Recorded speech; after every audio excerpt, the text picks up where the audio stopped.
بسم اللہ الرحمن الرحیم۔ ناظرین اکرام، ملک کے جو حالات ہیں حقیقت میں یہ نہایت ہی تشویشناک ہے، اور خاص طور پر جو الپ سنکھیک لوگ ہیں جو مذہبی اعتبار سے تعداد میں کم ہیں، ان کے ساتھ نہایت ہی ظالمانہ اور غیر ذمہ دارانہ سلوک اپنایا جا رہا ہے۔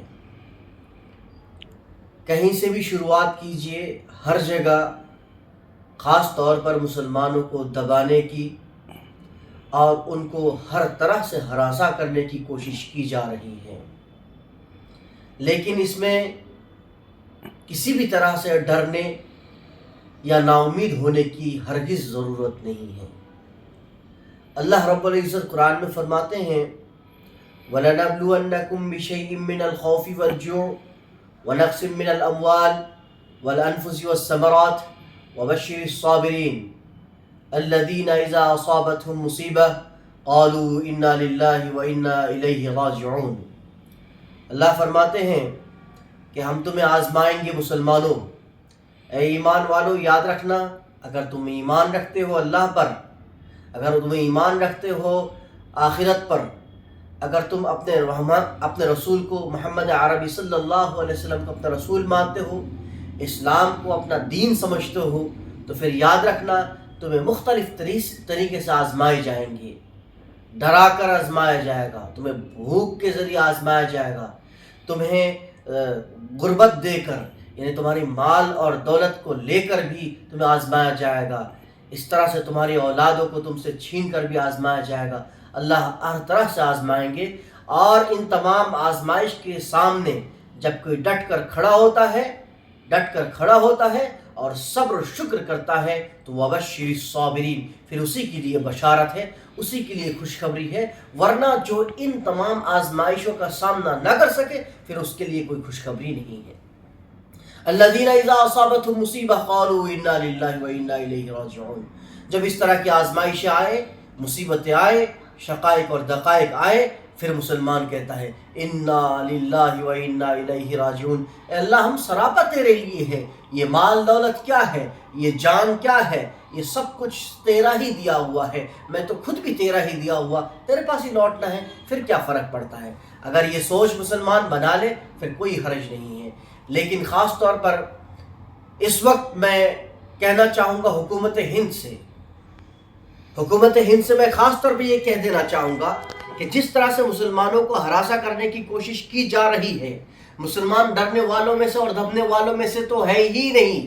یہ مسلمان جانتا ہے کہ یہ جان اللہ کے ہاتھ میں ہے، جب چاہے گا اللہ اس وقت لے لے گا، جب چاہے گا اللہ بچائے گا، تو یہ اللہ جب بچانا چاہے گا کوئی مار نہیں سکتا، جب اللہ لینا چاہے گا تو اس وقت کوئی بچا نہیں سکتا۔ مسلمانوں کا اس پر پختہ یقین ہے، لیکن افسوس کی بات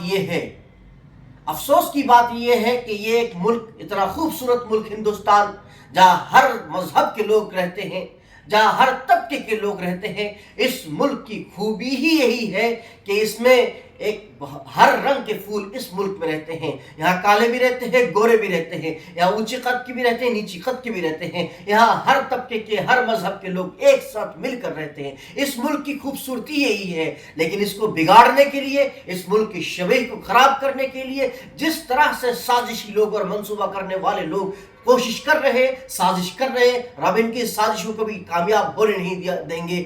ابھی دیکھا آپ نے سنبھل میں جس طرح سے جامع مسجد کے اوپر جس طرح کی کارروائی کی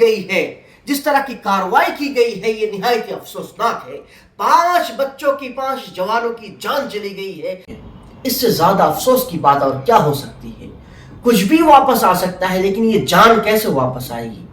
لیکن آخرکار سپریم کورٹ کے اس فیصلے سے بہت حد تک شانتی اور بہت حد تک تسلی ہوئی کہ عدالت نے اس میں نچلی عدالتوں کو کسی قسم کی کارروائی کرنے کے لیے روک لگا دی ہے۔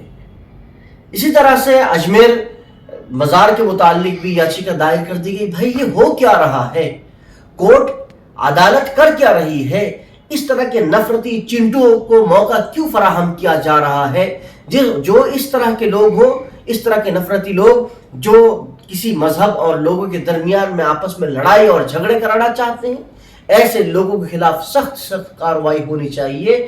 میں تمام مسلمانوں سے بھی یہ اپیل کرتا ہوں کہ آپ لوگ صبر اور تحمل کا، سہنشیلتا کا آپ مظاہرہ کریں، اور دیگر تمام لوگوں سے بھی اپیل کرتا ہوں کہ ملک میں اس طرح کی کوئی نازیبہ حرکت یا ایسی کوئی حرکت ہونے سے آپ بھی خود روکے جس کے ذریعے ملک کا نام خراب ہو، اس قوم کی شبیہ بگڑے۔